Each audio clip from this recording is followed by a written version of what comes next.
Right, so as I discussed with you okay in the last lecture के, इसमें क्या होता है 21 हाइड्रोक्सिलेज और 11 बीटा हाइड्रोक्सिलेज की डेफिशिएंसी होती है, जिसकी वजह से कोर्टिसोल नहीं बन पाता और हमारा ब्रेन जो है वो ACTH रिलीज करता जाता है जिसकी वजह से कॉन्जेनिटल एड्रिनल हाइपरप्लेजिया होता है। Simple, okay. अच्छा, now I will discuss the rest of the things with you, okay. ये फॉर एग्जांपल ये जो मैंने यहाँ पे बनाया, ओके, दिस इज सपोज कि ये जो है आपके पास क्या है, ये एड्रिनल ग्लैंड है, ओके। एड्रिनल ग्लैंड के अंदर ऐसा क्या होता है जिसकी वजह से कोर्टिसोल, एल्डोस्टेरोन, एंड्रोजन सारा बनता है? Let me discuss with you. The very first thing that you have to remember, normally इसके अंदर क्या होता है, नॉर्मली इसके अंदर जो है प्रोजेस्ट्रॉन होता है, ओके, राइट। ये ज़्यादा डिटेल में नहीं बता रहा हूँ आपको, ओके। कोलेस्ट्रॉल होता है, फिर वो प्रोजेस्ट्रॉन में कन्वर्ट होता है, leave them, okay. You just have to focus here कि सबसे पहले क्या होता है, प्रोजेस्टिरोन, ओके, प्रोजेस्टिरोन होता है, अंडरस्टूड, ओके। फिर यही जो प्रोजेस्ट्रॉन है, इसके ऊपर एक एंजाइम एक्ट करता है, राइट, एक एंजाइम एक्ट करता है, और वो प्रोजेस्ट्रॉन को किस चीज़ में कन्वर्ट करता है, वो प्रोजेस्ट्रॉन को कन्वर्ट करता है into the 11 deoxy corticosterone, right. यहाँ पे लिख देता हूँ 11, okay, 11 deoxy cortico, right, corticosterone, understood. 11 deoxy corticosterone, 11 deoxy corticosterone, fine, okay. तो ये एंजाइम जो इसको करवाता है इस एक्शन को, वो उस एंजाइम का नाम क्या है, लिसन वेरी केयरफुली, वो मैं इस पेन के साथ लिखूंगा, ओके। उसी एंजाइम का नाम क्या है, 21 हाइड्रोक्सिलेस एंजाइम, 21 हाइड्रोक्सीलेस एंजाइम, ओके, फाइन। उसी एंजाइम का नाम क्या है, उसका नाम है 21 हाइड्रोक्सिलेस, ओके। तो यहाँ पे ये है 21 हाइड्रोक्सिलेज, जो कि क्या कर रहा है, प्रोजेस्ट्रॉन को 11 डीऑक्सी कोर्टिकोस्टेरोन में कन्वर्ट कर रहा है, ओके। फिर उसके बाद क्या होता है, ये जो 11 डीऑक्सी कोर्टिकोस्टेरोन है, right, these will be further converted into what, these will be further converted into the aldosterone, okay, these will be further converted into the aldosterone, understood, okay। अच्छा, तो ये होता है नॉर्मली, ओके। सबसे पहले क्या बनता है, प्रोजेस्ट्रॉन से 11 deoxy corticosterone with the help of the 21 hydroxylase, फिर उसके बाद 11 डीऑक्सी कोर्टिकोस्टेरोन कन्वर्ट होता है into the aldosterone, okay, with the help of the with the help of the 11 beta hydroxylase, okay, with the help of the 11 beta hydroxylase, यहाँ पे लिख देता हूँ 11 beta hydroxylase, हाइड्रोक्सीलेस, ओके। 11 बीटा हाइड्रोक्सिलेस ने क्या किया, 11 डीऑक्सीकोर्टिकोस्टेरोन को एल्डोस्टेरोन में कन्वर्ट किया, अंडरस्टूड, फाइन। अच्छा, तो ये आ गया हमारे पास एल्डोस्टेरोन, राइट। अब एल्डोस्टेरोन ने आगे क्या करना होता है, हमारे लास्ट पार्ट ऑफ नेफ्रॉन पे ये कैसे एक्शन परफॉर्म करता है, I discuss these in the last lecture, okay. अच्छा, एक तो ये एल्डोस्टेरोन आ गया, राइट। एल्डोस्टेरोन के बाद क्या है, एल्डोस्टेरोन के बाद एक और मैंने आपको बताया था, हमारे पास क्या होता है, हार्मोन होता है, okay. That hormone is actually called, अच्छा, first of all you need to understand one thing, okay, कि हमारे पास क्या होता है यहाँ पे, we have actually 17 hydroxy progesterone, okay.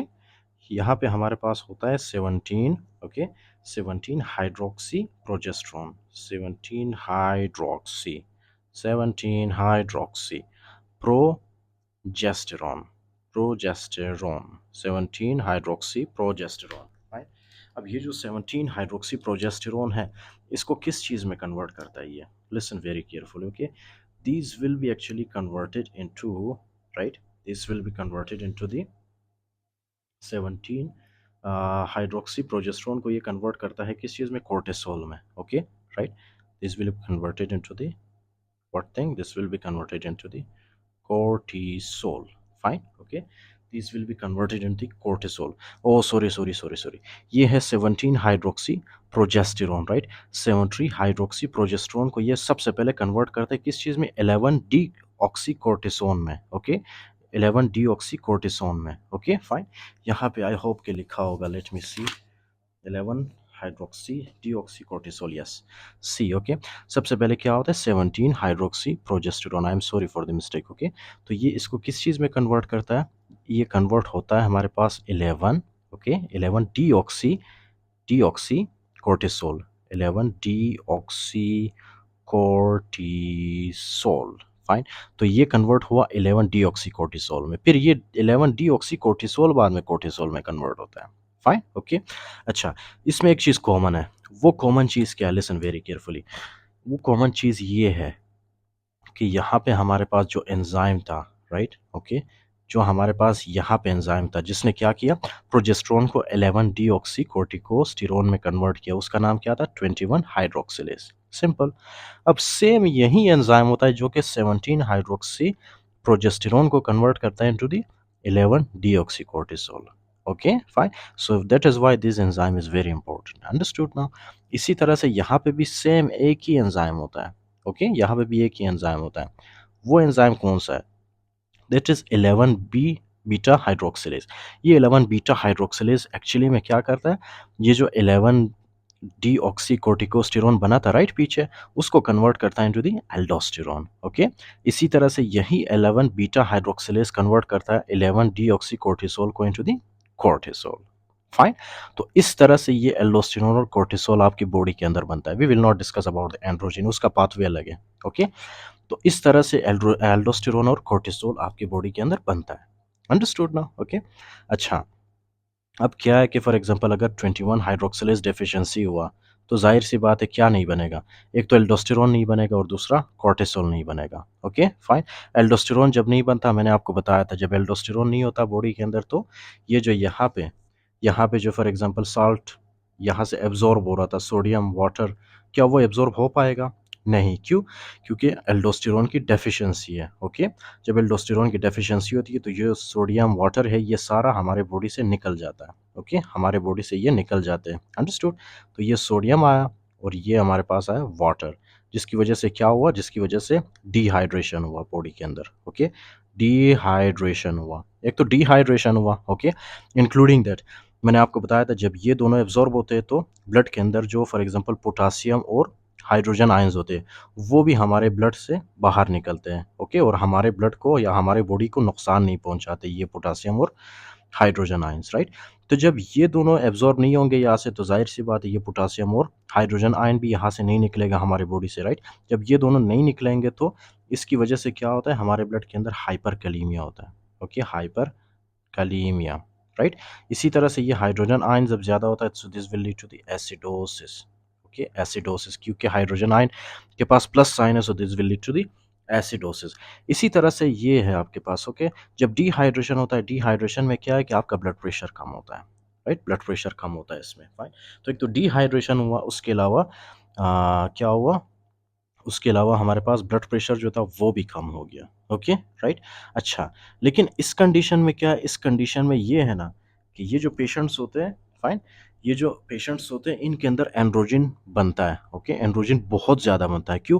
क्योंकि ऊपर से एसीटीएच एड्रेनल ग्लैंड को स्टिमुलेट कर, एड्रेनल ग्लैंड मुसलसल एंड्रोजन प्रोड्यूस कर रहा है, राइट? मुसलसल एंड्रोजन प्रोड्यूस करने की वजह से, राइट, ये जो फॉर एग्जांपल पेशेंट्स होते हैं, पेशेंट के अंदर हमें कुछ फाइंडिंग्स मिलती है। Okay right. क्यों फाइंडिंग्स मिलती है? क्योंकि एंड्रोजन जो है डिपेंड नहीं करता 21 हाइड्रोक्सिलेज या 11 बीटा हाइड्रोक्सिलेज के ऊपर। ओके तो ये एंड्रोजन प्रोड्यूस होता जाता है। अब एंड्रोजन जब ज़्यादा प्रोड्यूस होगा तो एंड्रोजन क्या करेगा, लिसन वेरी केयरफुली। ओके जब एंड्रोजन ज़्यादा प्रोड्यूस होगा तो एंड्रोजन क्या करेगा, ये जो मेल्स होते हैं, फाइन, मेल्स के अंदर ये क्या करता है, प्रीकॉशियस प्यूबर्टी काज करता है। Okay precocious puberty, right, precocious puberty cause करता है ये। फाइन। यानी कि मेल्स जो होते हैं वो वक्त से पहले फॉर एग्जांपल जवान हो जाते हैं। Okay precocious puberty. इसी तरह से जो फीमेल्स होते हैं, फीमेल्स के अंदर ये क्या करता है, फीमेल्स के अंदर जो है ये this will lead to the virilization. Okay या तो फिर आप इस तरह से कह लें कि एम्बिगुअस जेनिटेलिया कॉज करता है ये, ambiguous. Okay ambiguous genitalia. Ambiguous genitalia का मतलब क्या है, right? You can search in the Google also the picture. Okay ये जो फीमेल्स होते हैं इनका जो क्लिटोरिस है वो बहुत इनलार्ज हुआ होता है। Okay fine. वो बहुत ज़्यादा इनलार्ज हुआ होता है due to the androgen production. Okay अच्छा, तो ये फीमेल्स में एम्बिगुअस जेनिटेलिया कॉज करता है। Fine. We discussed all this conditions in which we discussed them in the 21 hydroxylase. Okay 21 hydroxylase का मैंने बताया आपको। फाइन। इसी तरह से जब कोर्टिसोल प्रोड्यूस नहीं होता बॉडी के अंदर, we discussed about the aldosterone ना, जब 21 हाइड्रोक्सिलेज डेफिशिएंट होता है तो एल्डोस्टेरोन प्रोड्यूस नहीं होता। एल्डोस्टेरोन जब नहीं होगा तो पेशेंट के अंदर ब्लड प्रेशर कम होगा, डिहाइड्रेशन होगा, उसके साथ ही हाइपरकैलेमिया और एसिडोसिस होता है पेशेंट में, राइट? इसी तरह से जब कोर्टिसोल नहीं बनता, कोर्टिसोल की जब कमी होती है so the patient will go into the hypoglycaemia. Okay there will we will see hypoglycaemia in the patient, hypoglycaemia. Understood? Okay. Now in the next lecture I will tell you about the 11 deoxy, sorry, I will tell you about the 11 beta hydroxylase deficiency. Okay, now we just discussed about the 21 hydroxylase deficiency, in which I told you कि उसमें क्या क्या होता है. The next lecture I will tell you about the 11 beta hydroxylase deficiency.